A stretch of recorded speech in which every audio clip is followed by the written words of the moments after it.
एक महत्त्वाची बातमी। राज्य महिला आयोगाच्या अध्यक्षा रुपाली चाकणकर यांच्या कार्यपद्धतीवर आता प्रश्नचिन्ह उपस्थित होताना दिसतंय। वैष्णवी हगवणेच्या आत्महत्येनंतर महिला आयोगावर विविध स्तरातून टीका होतीये।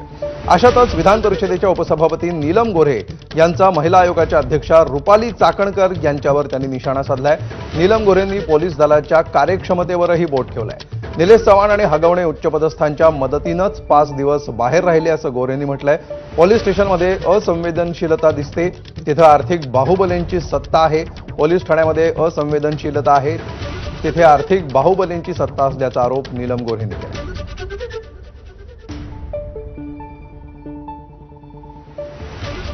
काय बरोबर आहे किंवा काय चूक आहे हे ठरवण्याचं ट्रायल बाय द मीडिया किंवा ट्रायल बाय सोसायटी असं होऊ नये, परंतु त्यांचे जे कार्य ते करतायत ते अजून काही तज्ज्ञ लोकांकडून किंवा अनुभवी लोकांना विश्वासात घेऊन त्या सामाजिक संस्था ज्या महाराष्ट्रात 100-200 आहेत की ज्या विजय रहाटकरांनी जोडून घेतल्या होत्या, त्यांना सातत्याने या कामामध्ये विश्वास वाटेल अशी नियमित बैठक राज्य महिला आयोगाने प्रत्येक जिल्ह्यात त्यांना स्वतःला शक्य नसेल तर इतरांनी घेतली पाहिजे।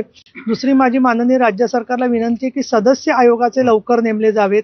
बालहक्क आयोगाच्या अध्यक्षांची मुदत संपलेली आहे, त्यांनाही नेमलं जावं। राज्य महिला आयोगाने आता स्वतः या कामाच्या मध्ये जसं त्यांनी पोलिसांना सांगितलं तसं कौटुंबिक हिंसाचारापासून संरक्षण कायद्यानुसार जर का मयुरी जगतापची केस चालवावी असा सल्ला दिला असता तर आतापर्यंत मयुरीला त्यांच्या प्रॉपर्टीत वाटा मिळाला असता।